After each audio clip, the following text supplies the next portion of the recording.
नमस्कार दोस्तों, मैं सीमा चौरसिया आपका स्वागत करती हूं अपने यूट्यूब चैनल पे। और बहुत अच्छा है, नाच गीत लेकर आई हूं। अच्छा लगे तो लाइक सब्सक्राइब जरूर करें, शेयर करें, सपोर्ट करें आप लोग। और गीत अच्छा लगे तो प्यारा से तब कमेंट जरूर कीजिएगा आप लोग। धन्यवाद।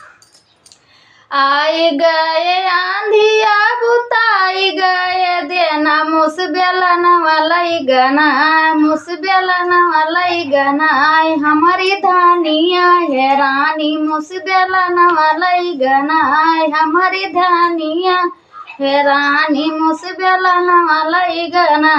आई गए आंधिया बुताई गए देना मुसबेलन वालाई गना, मुसबेलन वालाई गना हमारी धानिया है रानी, मुसबेलन वालाई गना हमारी धानिया है रानी, मुसबेलन वालाई गना।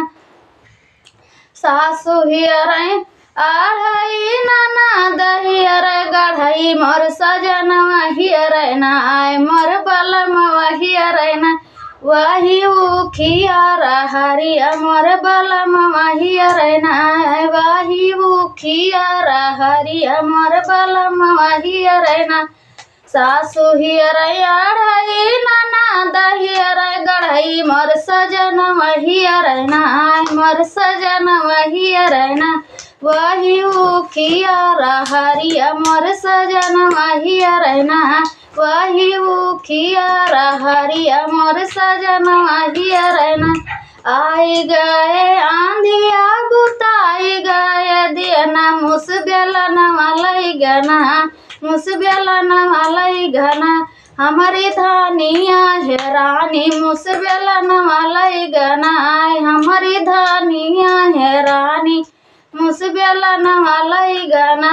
सासु रोवै उसकी ननद रोवै सुसकी मोर बलमवा रोवै ना मोर सजनवा रोवै ना जान गाँववा जवरवा मोर सजनवा रोवै ना जान गाँववा जवरवा मोर सजनवा रोवै ना। आई गए आंधिया बुताई गए देना मुसबेलन वालाई गना, मुसबेलन वालाई गना हमारी धानिया है रानी, मुसबेलन वालाई गना हमारी धानिया है रानी, मुसबेलन वालाई गना।